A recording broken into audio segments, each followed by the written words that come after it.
혹시 세상에서 가장 지혜로운 스승이 우리가 그냥 발밑에서 무심코 지나치는 아주 작은 생명체일 수 있다는 생각 해보셨나요? 고대 지혜서인 잠언은 바로 그런 놀라운 이야기를 우리에게 들려줍니다. 오늘 잠언 30장을 통해서 이 작은 피조물들이 가진 지혜가 오만한 인간에게 어떤 가르침을 주는지 한번 깊이 파헤쳐 보겠습니다. 이게 바로 오늘 우리가 풀어볼 아주 흥미로운 역설인 거죠. 엄청난 힘과 지능을 자랑하는 인간, 그리고 그에 비하면 너무나 힘없고 연약해 보이는 미물들. 과연 진짜 지혜는 누구의 편일까요? 자, 본격적으로 시작하기 전에요. 오늘 우리가 함께 나눌 이야기들은 조덕근 목사님의 깊이 있는 해석을 바탕으로 하고 있다는 점을 먼저 말씀드립니다. 그럼 이제 그 지혜의 세계로 한번 들어가 보시죠. 네, 첫 번째 섹션은 지혜의 역설입니다. 여기서는 땅이라는 똑같은 공간을 살아가면서도 인간과 작은 생물들이 얼마나 다른 길을 걷고 있는지 그 극명한 차이를 한번 살펴보겠습니다. 오늘 이야기에서 계속해서 마주하게 될 두 가지 핵심 개념이 바로 이거예요. 왼쪽의 위치 이탈은 자기 자리를 벗어난 인간의 오만함을 뜻하고요. 오른쪽의 제자리는 주어진 질서 안에서 자기 역할을 다하는 미물의 지혜를 상징합니다. 이 두 단어를 기억해 두시면 좋습니다. 그럼 먼저 문제를 일으키는 존재부터 한번 짚어볼까요? 바로 자신의 자리를 버리고 끝없는 탐욕으로 세상을 혼란에 빠뜨리는 인간의 모습입니다. 잠언은 이런 인간을 두고 땅을 진동시키는 재앙이라고까지 표현해요. 정말 강력한 말이죠. 권력을 탐하고 자기 것이 아닌 걸 빼앗으면서 사회 전체를 혼란으로 몰아넣는다는 거예요. 이게 그냥 옛날 이야기가 아닙니다. 오늘날에도 권력이나 부에 대한 끝없는 야망이 어떻게 사회 전체를 불안하게 만드는지 생각해보면 정말 와닿는 이야기죠. 이 모든 게 바로 자기 자리를 벗어나는 데서 시작됩니다. 하지만 바로 이런 혼돈 속에서 잠언은 우리에게 아주 특별하고 작은 스승 4명을 소개해 줍니다. 이들이야말로 진짜 지혜가 뭔지 보여줄 오늘의 주인공들이라고 할 수 있겠네요. 그 첫 번째 스승, 바로 우리 주변에서 너무나 흔하게 볼 수 있는 개미입니다. 하지만 그 지혜는 결코 평범하지 않죠. 잠언은 왜 이 작은 생명체를 지혜의 첫 번째 예시로 들었을까요? 자, 이 표를 보시면 대비가 정말 극명하죠. 인간은 힘이 없다고 느낄 때 남의 것을 빼앗아서 결국 재앙을 불러오지만 힘없는 개미는 묵묵히 여름 내내 먹을 것을 준비해서 성실함이라는 결과를 만들어냅니다. 어쩌면 이건 단기적인 성과에만 집착하면서 장기적인 안정을 놓치는 우리 현대사회를 향한 아주 강력한 비판일지도 모릅니다.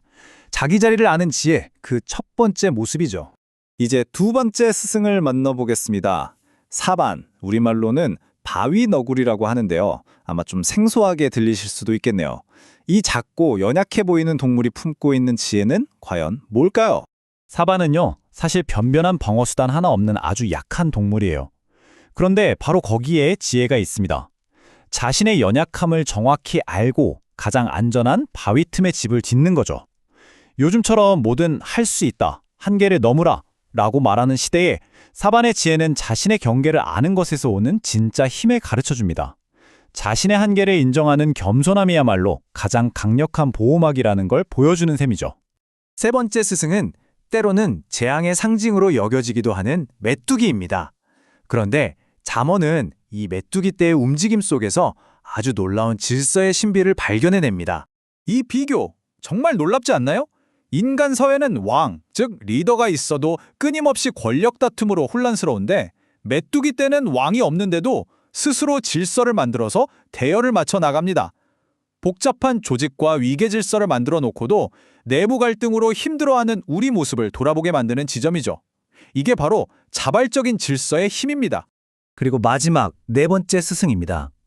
어쩌면 가장 예상치 못한, 그래서 가장 놀라운 지혜를 보여줄지도 모르는 존재, 바로 도마뱀입니다. 정말 기가 막힌 역설이죠. 도마뱀은 손으로도 잡힐 만큼 약한 존재인데 그가 머무는 곳은 다름 아닌 왕궁입니다. 인간이 온갖 탐욕과 싸움으로 부당하게 차지하려는 그 영광의 자리에 도마뱀은 어떤 계략이나 싸움 없이 그저 자신의 본성에 충실함으로써 도달하는 거죠. 지위를 향한 인간의 처절한 투쟁과는 너무나 다른 모습입니다. 자, 그럼 이 4마리 작은 스승들의 가르침을 하나의 강력한 원리로 한번 종합해 볼까요? 도대체 이들의 지혜의 핵심은 뭘까요? 성경 원문을 보면요, 이 동물들을 그냥 똑똑하다고 하지 않아요. 학하밈, 매후카밈. 이건 지혜로 훈련받았거나 태어날 때부터 최고의 지혜를 부여받은 존재라는 최상급 표현입니다. 바로 이게 핵심이에요.